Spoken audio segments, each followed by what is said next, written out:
They were just going to ride their bikes around and stay around the farm. About an hour after they were gone, I got a little concerned, so I took the quad out and I looked around. Didn't see the boys anywhere, so I drove into town. Pam gives me a call, and her voice is way out of character. She says, Zach's missing. And I'm kind of like lost. I mean, what do you mean missing? And she says to me, that guy has him.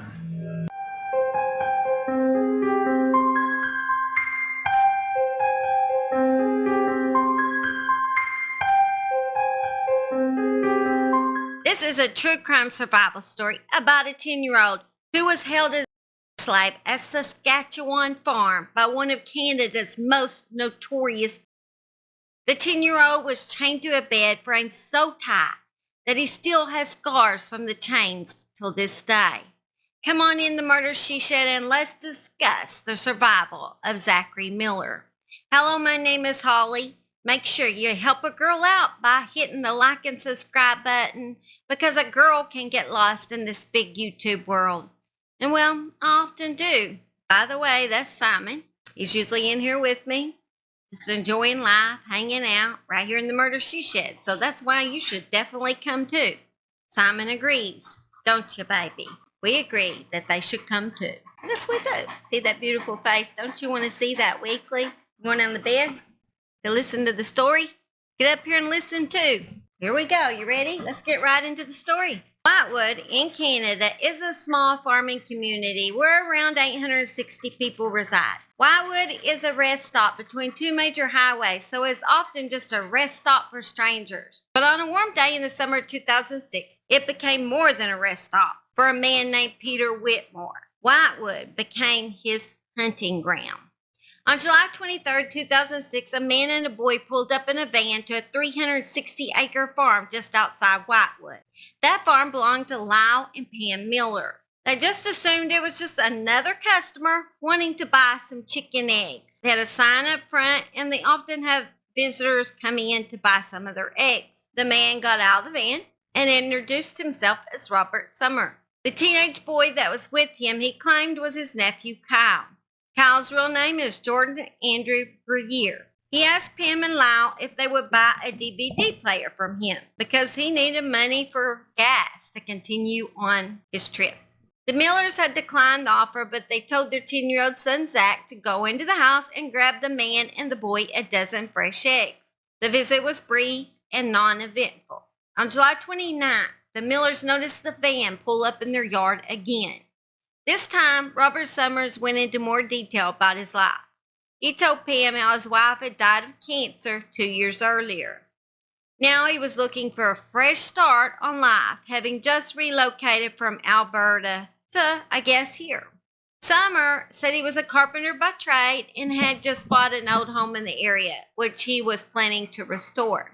He thought it might be nice to introduce his nephew to some new kids in the area and asked Pam if she'd mind letting Jordan play with Zach for a bit that evening. Pam agreed, knowing Zach was always happy to have a new friend to show around since they live way out there, and really it was hard for Zach to have a lot of friends near their house. Zach agreed to give Jordan a tour of the farm, then showed off some of his wacky inventions he had made. Even though he was only in grade 4, Zach told everyone his dream was to be a scientist when he grew up. Summer was on his way out of the Miller's driveway when he stopped, then returned to the house. He told Pam he had just punctured his tire. Lyle had just returned home about that same time and quickly offered to help him. Summer said he had just had the same tire patched a day earlier at the local Chrysler dealership, which was now closed. Lyle knew just the person who could help get Summer on his way. He called Willie Cohen at home, and the local auto body shop owner agreed to meet the men at his shop. It was just about 7 p.m. Saturday when Lyle arrived with his guest. Cohen and Summer were introduced and then made small talk as the repair was quickly made. Lyle and Summer returned to the farm within an hour. We all sat there and ate. And the other boy, he sat in the living room, didn't he? We offered him food, but he wouldn't let him have food. And we really thought that was weird. And you're offering food, and Whitmore says...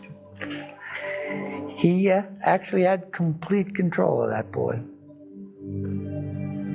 We didn't know that at the time, but that'd be the truth. This was completely premeditated. Jordan and Zach were still playing, but Summer told his nephew it was time to go. Perhaps they could return another day, he said. The Millers said that would be nice. They didn't have to wait long. Summer returned Sunday morning. He told Pam he had noticed the sign on their main gate off the highway, advertising eggs for sale, and was interested in picking up a dozen or two. Summer also suggested to Pam that perhaps the two boys could play together again that day. He mentioned having some errands to run and thought it might be a good way to pass the day. Pam agreed, knowing her son would enjoy the company. And with Lyle working on the road, driving his truck that day, she thought, well, it would help keep the kids occupied while she tended to various chores around the farm. Zach was excited about the chance to show Jordan a haunted house in the area. The old vacant property located about a mile southwest of the Miller farm was the stuff of local legend for kids in Whitewood. Summer offered to drive the boys to the area for a closer look, but Zach said no, he wanted to go for a bike ride instead. It was just after 11 a.m. when the two boys headed out. Zach took his bike while Jordan grabbed an older spare one lying around the farm. Pam told her son not to be too long, that she wanted him home for lunch. Zach promised they wouldn't go far and would be home soon. When lunch came and went and Zach still had not returned, Pam became worried, as it was not like Zach to be late to meals. She decided to grab her two daughters and walk down towards the haunted house and see if she could find the boys. Maybe they were just still playing, having a good time. But her heart sank when she spotted something familiar in a vacant garage near the house the boys had been heading towards. It was Adam's bike, but there was no sign of her son. Beside it lay the bike Jordan had been riding. He too was gone. She knew at that moment the man that had introduced himself as Robert Summer had taken Zach. I looked in the garage and Zach's bike and the other bike were there standing up. The bike's at the key. They're parked. Zachary never parked that bike. And that's when I knew something was wrong. Pam called Lyle to let him know what happened, and then she immediately called the police. Not long after the police arrived at the Miller farm, they pulled out a mugshot and asked the Millers if this was the man that had been at the farm. They said yes, it was. That was definitely Robert Summer. What they weren't told was this man's name was actually Peter Whitmore, and he had a very disturbing criminal past. Shortly after Peter Whitmore was born, his mother was admitted to a psychiatric unit, and his father was never around as a child. Peter was bounced around from foster family to foster family, along with his sister and two brothers. He had a childhood history filled with emotional and physical abuse. He was living with his mother when he turned 14, and his mother was living with an alcoholic named Kevin, who was very abusive. In order to eat, he would often find food out of garbage cans. As a child, he was already having fantasies about other young children. When he was 14, he had his first experience with a 10-year-old. The boy shared many of the same traits as Peter: a broken family, lengthy parade of foster homes, and diminished feelings of self-esteem, and also being SA'd as a child. He began paying the boy small amounts of money in exchange for OS, fondling, and touching, Peter was a master manipulator, telling the boy they were doing nothing wrong while offering himself as a friend. In 8th grade, he dropped out of school at 16. He ran away from home and became a prostitute in order to survive. Peter's behavior began to escalate in March 1993. He went to the Douglas Snow Aquatic Center in North York, knowing it would be filled with children. He brought an accomplice with him, this time a teenage boy he had met on the streets. Together, they began scouting out potential victims, finally settling on an 11-year-old boy who had been dropped off by his family to swim. Peter had come up with a ruse, approaching the boy and asking him if he wanted to make some easy money. He said he needed some help delivering a package to a nearby apartment block. Peter promised they wouldn't be gone long and would return to the pool right away. He lied. They arrived at the block where Peter and his teen accomplice got the boy into a basement storage room. They spent the next several hours essaying the boy. There had been several other attempted essays on boys, but the boys were all able to escape, and one boy went to the police. Peter decided it would be a good time to leave Canada and move to Texas. Sorry, Texans. Peter arrived in Lockhart in the fall of 1992, armed with sinister intentions and elaborate cover story. Peter was passing himself off as a private eye with a specialty in tracking down lost and missing children. Surprise! He had set up his own company called International Search and Rescue and told locals he had been doing similar work in Canada under the name of National Search and Rescue. Peter was eager to find work and approached staff members at the nonprofit Heidi Search Center in San Antonio, Texas, to offer his expertise. Peter claimed to be working on a historical case involving a missing child from a prominent Texas family and seemed eager to share information. Instead, cautious Heidi officials contacted police in Lockhart, Texas, with some pointed questions about this mystery man. It wasn't long before Peter was exposed as a fraud. His paperwork was fake, his badge bogus, his credentials crooked. He had no PI license at all, which is required by law, and he was soon arrested and charged. Peter pled guilty just one day after his arrest to operating as a PI without a license. He was driven to San Antonio, turned over to the U.S. Immigration Service, and immediately put on a plane with a one-way ticket back to Canada. By 1993, Peter was sentenced for his first set of offenses dealing with crimes against children. These crimes included 5 different children, but he was released early. What police didn't know is that he had been planning the abduction of an 8-year-old girl even while behind bars. Peter had befriended another inmate named Tony Salinas. Like Peter, the man was about to be released and mentioned wanting to seek access to his infant son.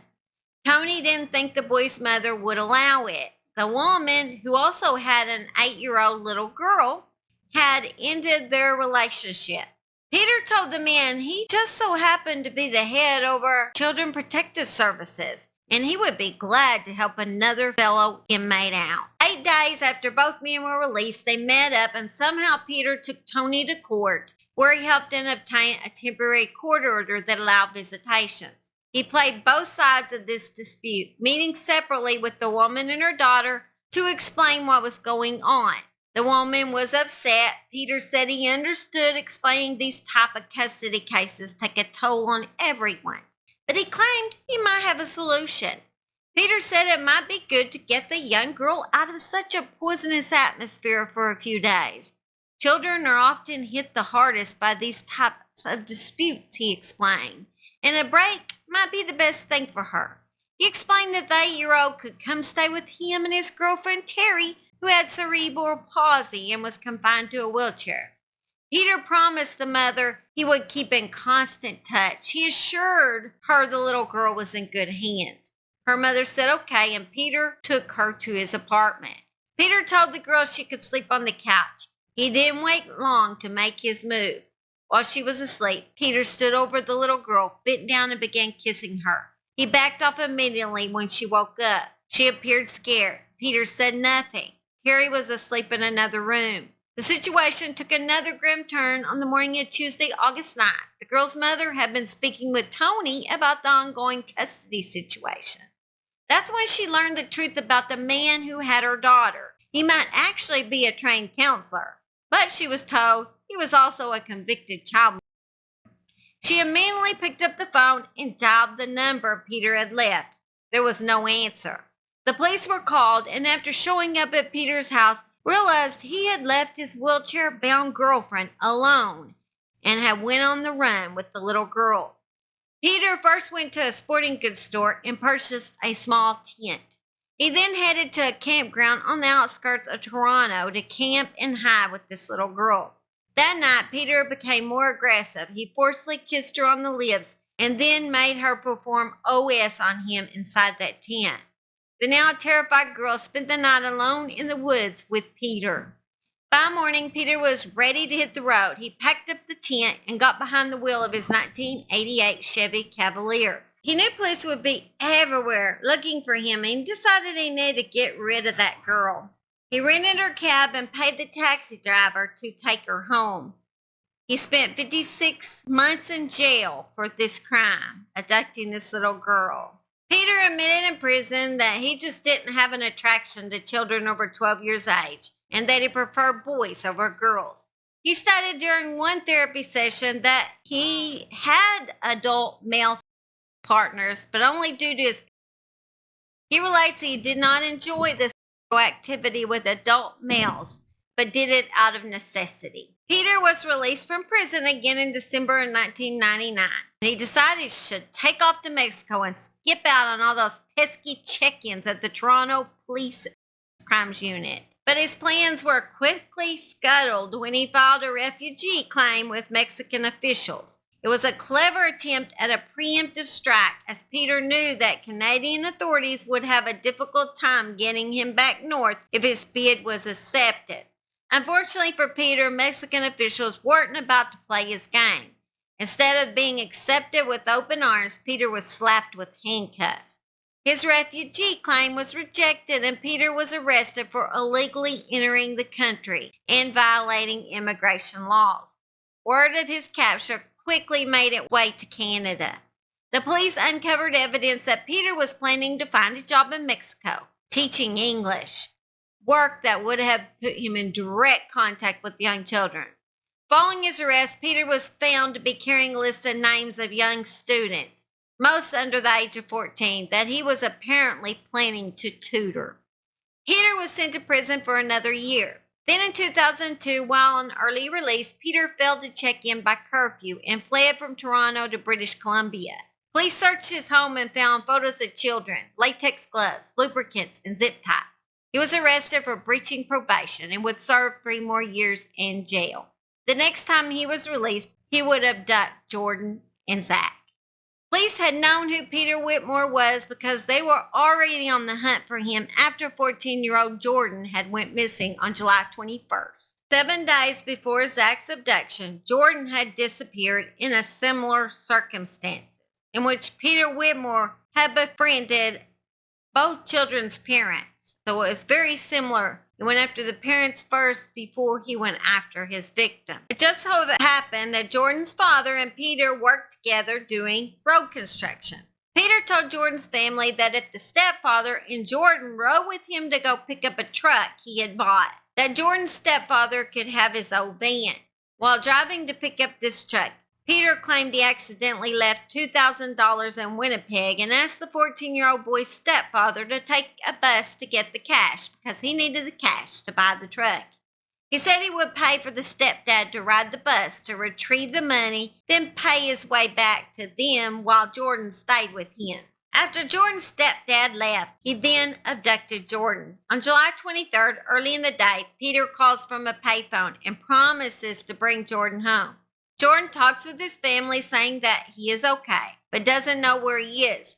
After this, Peter and Jordan are seen by witnesses several times in Whitewood, so the police had some idea of his location. With the news of Zach's disappearance, Saskatchewan's first ever Amber Alert was issued. Dozens of tips and sightings were pouring in as a result of the Amber Alert, but police have found nothing of substance. They believe Peter and the 2 missing boys were likely still in the area. It was clear from his dealings with people in Whitewood that he didn't have a lot of money. Police were counting on their community to play a pivotal role, knowing the case would outrage citizens and cause many to take action. Police urged everyone to search their properties, especially any outlying sheds or barns that could be used as a hideout. On August 1st, an old farmer happened to be driving home from his seed equipment business when he had glanced over and noticed an old abandoned farmhouse near his home appeared to have tire tracks in the tall grass. He thought this was strange since nobody had visited this house in years. He drove up the driveway and then peeped inside the rundown garage and was shocked to see the van that the police had been looking for. He quickly drove to the end of the driveway and called the police. There were no sirens for fear of alerting Whitmore that they had found him. Upon arrival, police began setting up a command post on the highway. Pretty quick after arriving, a little blonde-headed boy came running towards the officers. This was Zach. He had been able to escape. Zach told the officers that Peter had seen the police pull up to the property. He knew he was caught. He ordered both boys to grab whatever they could from inside the main farm property. Candles, flashlights, some food, and then directed them to a small barn behind the farmhouse. While Peter was distracted by police in the farmyard, Zach grabbed a rusty old hacksaw blade and worked it through his bindings, cutting himself free. When Peter turned his back once more, Zach ran through an opening in the farmhouse. He scrambled through a fence, tripped on gopher holes until he was safely in the arms of an officer. The police were able to then get Jordan out safely before putting Peter in handcuffs. Inside the old farmhouse, police recovered a knife that had been used to threaten the boys, several packages of lubricant, and a long chain that was attached to a bed in the farmhouse. They would later learn the horrific relevance of that device. Police also recovered some cares which would be sent for analysis and later found belonged to Jordan. Finally, there was the stash of computer disks that Peter had been carrying around. Police opened up the files and found 49 pictures of children, mostly young boys in swimsuits. More disturbing were 31 video files which show boys engaged in SA with adults. Zach told authorities as soon as him and Jordan had arrived in the garage of the haunted farmhouse, someone grabbed him from behind. His mouth was then duct taped, and something was put over his head, and he was thrown inside of a vehicle. Peter drove for about 20 minutes to this deserted farmhouse near Kipling, where the van stopped in a lot hidden from the road. Then a dog leash was put around Zach's neck, and he was dragged into this old abandoned farmhouse that had all the doors nailed shut. Zach was then chained to an old bed inside the farmhouse so tightly that he still has scars as an adult from the bindings. He and Jordan were forced to watch child pee and were raped repeatedly by this evil man. The boys were fed dog food and water. Peter told Zach the abuse he was getting was all his fault, and if he fought, he would be cut to pieces. And Peter also told him that he would go after Zach's family next and that his parents didn't want him anyway. Peter held against him, beat him, cut him, choked him. This little boy, when found, was covered with bruises from head to toe. Peter was said to have been sadistic. He liked torturing his victims. He liked to beat, bind, and control his victims in every way. Peter was given life in prison with the chance of parole in 7 years. He has been up for parole for several times throughout the years, but has always been denied. Zach Miller's identity was kept secret until he turned 18 and was able to lift the ban so he could share his story and help other victims of SA. Tell me about that moment where you... I just felt guilty. That it was my fault because my mother was crying. I somehow did this to her. I'm sorry. Sorry that I was missing for those days. That I put you guys through this much. He said, "I'm sorry. I'm sorry, Dad." What did that mean? He already blamed himself. Your introduction to Peter Whitmore. How is he different than you? He had a lot less cares. He was never looking over his shoulder. I could sleep a lot better. I never had this dark cloud over me. As soon as that happened, that all changed.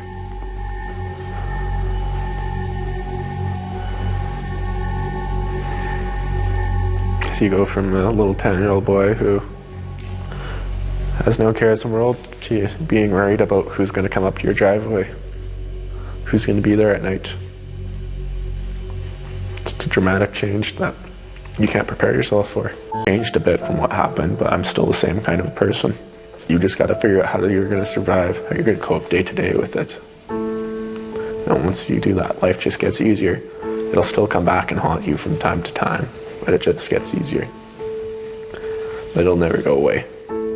Since 2008, Zach and his family have worked with the Winnipeg-based Canadian Center for Child Protection, and he speaks to children at schools about safety. He also works with children who have been rescued from abuse. Zach wants to start an animal therapy program on his farm so he can help other youths affected by abuse. He noted that working with animals installs confidence in kids since the animal relies on its handler. The 14-year-old that was abducted, Jordan Breyer, life did not turn out so positive. Jordan was arrested in 2021 for attacking and 3 women and a 15-year-old girl on the Red River Trail system near Winnipeg. He is currently serving 14 years in prison.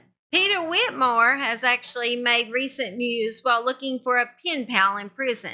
When he first wrote his information on the pen pal site, it said this: "Hi, my name is Peter Whitmore, and I am 48 years of age. I'm currently incarcerated at Bath Institution. So far, I've served 14 years on a life sentence. I will never be released. This is by my choice. I have numerous health problems, including leukemia. I use a walker for stable mobility due to problems with my legs and feet due to diabetes. Yeah, I'm a mess. LOL. My hobbies include playing video games on my PlayStation 1, and I also enjoy collecting pictures of Victorian-era homes, mansions, castles, people, and basically everything in between. I'm looking for a long-lasting friendship, but everything begins with a single letter. I'm a very caring and loving person who cannot begin to describe my loneliness. I hope you will take the time and get to know me and allow me the privilege of getting to know you." Later, after Zach asked for Peter not to be allowed on the site, he changed his writing to, "Well, I am a Christian now," and asked for forgiveness from my victims. Zach's just worried that he's going to be able to communicate to single mothers who have children, and then he's going to be able to get pictures of these children.